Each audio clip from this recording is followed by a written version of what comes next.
Hello friends, इस video में हम क्लास 6 हिस्ट्री का नेक्स्ट चैप्टर देखने वाले हैं जिसका टॉपिक है new empires and kingdoms.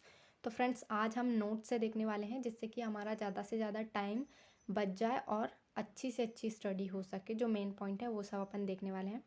And इस चैप्टर में हम जो पोस्ट मॉडर्न एज के बाद में जो मेन इम्पॉर्टेंट पावरफुल डायनेस्टी थी, गुप्ता डायनेस्टी, उसके बारे में देखने वाले हैं। तो फ्रेंड्स, मौर्यन एज की dynasty as you can see in this map कि कितने एरिया में फैली हुई थी। उसके बाद में आता है पोस्ट मॉडर्न टाइम, जिसमें जो देश था उसमें बहुत सारे अलग अलग पार्ट्स में डिफरेंट डिफरेंट डायनेस्टीज रूल कर रही थी। For example Cheras, Cholas, Pandyas and Satavahanas और पार्थियन, सकास, ये सब थे। उस टाइम की जो मोस्ट पावरफुल डायनेस्टी थी वो थी गुप्ता डायनेस्टी। तो इस चैप्टर में हम उसी के बारे में देखने वाले हैं।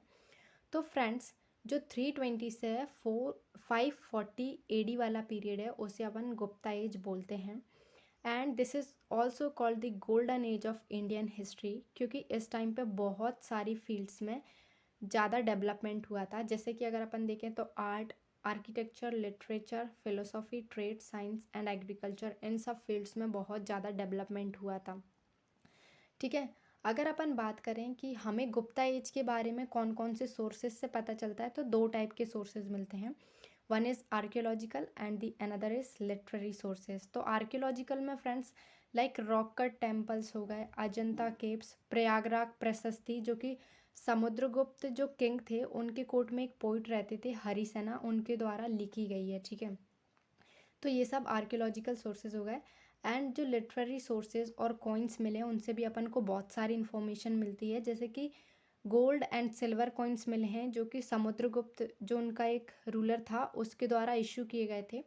और कुछ अकाउंट्स भी मिले हैं कुछ राइटर्स के, जिनमें फाजियान, जो कि एक चाइनीज़ विजिटर थे, उनके द्वारा लिखा गया है। और कालिदास, रघुवंश, मेघदूत एंड अभिजनन एंड शकुंतलम, ये कुछ ऐसी मतलब कंपोज्ड हैं जो कि पोइट्स के द्वारा लिखी गई थी। इनके द्वारा भी अपन को बहुत कुछ जानने को मिलता है गुप्ता एज के बारे में।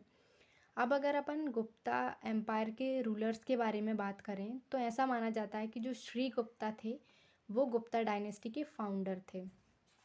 ठीक है। और जो यहाँ के जो फर्स्ट पावरफुल रूलर थे वो थे चंद्रगुप्त फर्स्ट, जो कि मतलब 320 एडी में जिन्होंने सिंहासन पे जो बैठे थे। उसके बाद में इनकी जो माता थी वो लच्छवी प्रिंसेस थी और पिताजी तो वो श्रीगुप्त थे। उसके बाद में अगर अपन नेक्स्ट पावरफुल रूलर की बात करें तो वो थे समुद्रगुप्त, जिनके बारे में अपन ने देखा था, जिनके कोर्ट में हरिसेना नाम के एक पोइट रहते थे, जिन्होंने प्रयाग प्रशस्ति को कंपोज किया है। उससे अपन को जो समुद्रगुप्त हैं उनके बारे में जानकारी मिलती है। ठीक है। उसके बारे में अगर अपन बात करें, जो नेक्स्ट पावरफुल रूलर थे वो हैं चंद्रगुप्त विक्रमादित्य। ठीक है। इनके टाइम पे जो एम्पायर का एक्सटेंड है वो बहुत ज़्यादा और बहुत स्ट्रेंथन मतलब बहुत मजबूत, एम्पायर बहुत मजबूत हो गया था और बहुत बड़े एरिया में फैल गया था। ठीक है। और इन्होंने जो सकास की टेरिटरीज थी उन्हें भी कैप्चर्ड कर लिया था। इनके टाइम पे फाइयान विजिट मतलब जो फाइयान चाइनीज़ विजिटर थे वो इनके टाइम पे इंडिया में आए थे विजिट करने के लिए, तो उनके अकाउंट से अपन को पता चलता है। फ्रेंड्स, अगर बात करें कि गुप्ता जो एम्पायर था उनका एडमिनिस्ट्रेशन किस टाइप का था, कि वहाँ पे किस टाइप से जो राज व्यवस्था थी वो किस टाइप से काम करती थी, तो जो सेंट्रल गवर्नमेंट थी वो किंग के द्वारा हेड की जाती थी और उस मतलब किंग को कुछ मिनिस्टर्स असिस्ट करते थे। मतलब एक मेन किंग हो गया और उसकी हेल्प करेंगे, असिस्ट करेंगे कुछ मिनिस्टर्स मिलके। ठीक है।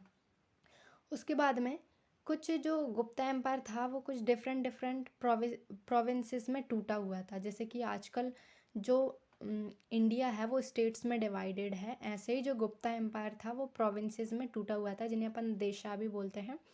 और हर एक देश का वो एक हेड होता था जिसे अपन उपारिका बोलते हैं। ठीक है फ्रेंड्स, ये कीवर्ड्स याद रखना आप। उसके बारे में जो अब ये तो देश हो गया, उसके नीचे भी जो लोअर लेवल पे एडमिनिस्ट्रेशन होता है, जैसे नाउअडेज जो अपन पंचायत जिसे बोलते हैं उस टाइप का मान लो, जो कि डिस्ट्रिक्ट लेवल पे और कुछ विलेजेस के ग्रुप वाले लेवल पे होता है। और जो छोटे छोटे विलेजेस होते हैं उनमें एक ग्राम दीक्षा, इसमें तो कुछ ऐसा ही लिखा है, हाँ ग्राम दीक्षा। ये एक हेड होता था विलेज का, ठीक है, हर विलेज का हेड होता था और फिर इस टाइप से काम करता था एडमिनिस्ट्रेशन। उसके बाद में अगर अपन यहाँ के मिलिट्री सिस्टम की बात करें तो यहाँ का जो मिलिट्री सिस्टम था फ्रेंड्स, वो साइंटिफिक मेथड से बहुत ज़्यादा डेवलप था। लाइक मॉरियंस के टाइम पे भी बहुत अच्छा डेवलप्ड था। सिमिलरली गुप्तास का भी मिलिट्री सिस्टम बहुत डेवलप था। अगर अपन बात करें यहाँ पे जो महासेनापतिज होते थे, महासेनापति होते ना, वो बहुत ज़्यादा अपना रोल प्ले करते थे। जो कैवलरीज और एलिफेंट्स वगैरह होते हैं उनको हेड करने में, ठीक है, मतलब उन्हें लीड करते थे, उनकी देखभाल करते थे। कौन करते थे? महासेनापति।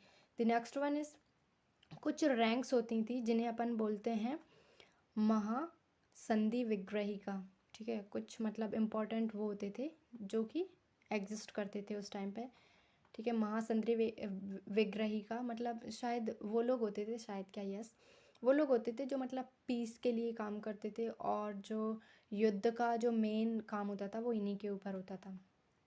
सिमिलरली अगर अपन बात करें तो उस टाइम की जो सोशल कंडीशंस थी वो कैसी थी, तो फ्रेंड्स जो सोसाइटी थी वो वर्ण सिस्टम में डिवाइडेड थी।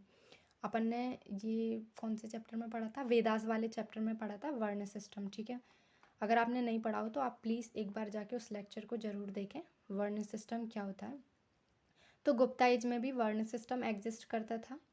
उसके बाद में अगर अपन बात करें फ्रेंड्स, तो जो ब्राह्मण्स थे उनको बहुत ज़्यादा रिस्पेक्ट दी जाती थी, और जो क्षत्रियस थे वो बहुत ज़्यादा हाई और एस्टीम्ड स्टेट के माने जाते थे, और इनके पास बहुत ज़्यादा पावर और प्रेस्टीज ये लोग बहुत एंजॉय करते थे। लाइक इन्हें इन्हें मतलब में जो लोअर कैटेगरीज के लोग थे वो इनकी सेवा करते थे, गिफ्ट्स लाते थे, टैक्स पे करते थे, सब कुछ। एंड यहाँ पे फ्रेंड्स स्लेवरी सिस्टम भी एग्जिस्ट करता था, और जो हिंदुज़म, जो लोग हिंदुज़म को फॉलो करते थे वहाँ पे पहले जॉइंट फैमिली का ट्रेडिशन चलता था, ठीक है।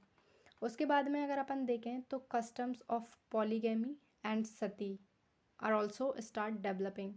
मतलब पॉलीगैमी मतलब होता है एक से ज़्यादा शादी करना। तो फ्रेंड्स उस टाइम के जो राजा थे, ऐसा कि मूवियों में भी दिखता है, एक राजा के मोर देन वन वाइफ्स होती हैं, तो ये वाला सिस्टम पहले हुआ करता था, ठीक है। अब तो खैर नियम बदल गए हैं, अब तो ऐसा है कि अगर जो एग्जिस्टिंग वाइफ है अगर उसकी इच्छा है तो ही दूसरी शादी हो सकती है, ठीक है। नेक्स्ट अगर अपन देखें science and technology, science and technology की फील्ड में फ्रेंड्स अगर अपन देखें गुप्ता एज में, तो यहाँ पे जो स्टडी थी साइंस की उसने चीज़ों को बहुत ज़्यादा, क्योंकि मतलब बहुत सारे लोग ऐसे थे जो बहुत विद्वान थे इन फील्ड्स में, तो उन चीज़ों ने मतलब बहुत ज़्यादा ईजियर कर दिया था चीज़ों को। जैसे कि अगर अपन बात करें, कुछ नॉवेल्स रहते थे उनके जो कोट्स थे, जैसे कि मैथमेटिशियंस लाइक आर्यभट्ट उन्हीं के कोर्ट में रहते थे, और ब्रह्म मिहिरा इन्होंने अपने कुछ वर्क्स लेके साइंस एंड टेक्नोलॉजी की फील्ड्स में, एस्ट्रोनॉमर्स थे ये लोग, इन्होंने अपने वर्क्स लेके जिससे लोगों को बहुत ज़्यादा आसानी हुई डेवलपमेंट में। इसके बाद में कुछ सर्जन वगैरह भी हो गए थे, ठीक है, प्लास्टिक सर्जरी भी होने लग गई थी। कैन यू सी कितना ज़्यादा डेवलपमेंट हो गया था उस टाइम पे, डॉक्टर वगैरह ये सब डेवलपमेंट अच्छा खासा होने लग गया था उस पीरियड में। उसके बाद में अगर अपन बात करें आर्ट एंड आर्किटेक्चर की फील्ड, तो फ्रेंड्स उस टाइम पे जो केव्स वगैरह थी वो तो बन ही रही थी, क्योंकि बुद्धिज़्म जैनिज़्म बहुत ज़्यादा उस टाइम पे डेवलपमेंट में थे। उसके बाद में यहाँ पे क्या हुआ था, कुछ लोग वैष्णवाइज और शैवाइव थे, तो ये इस टाइम पे टेम्पल्स भी बनने स्टार्ट हो गए थे विष्णु भगवान के, शंकर भगवान के और पार्वती जी के, ठीक है। तो ये चीज़ अपन टेम्पल्स के बारे में, केव्स के बारे में, स्कल्पचर्स के बारे में इस टाइम के, ये सब अपन आर्ट एंड आर्किटेक्चर जो आर्ट एंड कल्चर वाली बुक है उसमें पढ़ने वाले हैं, ठीक है।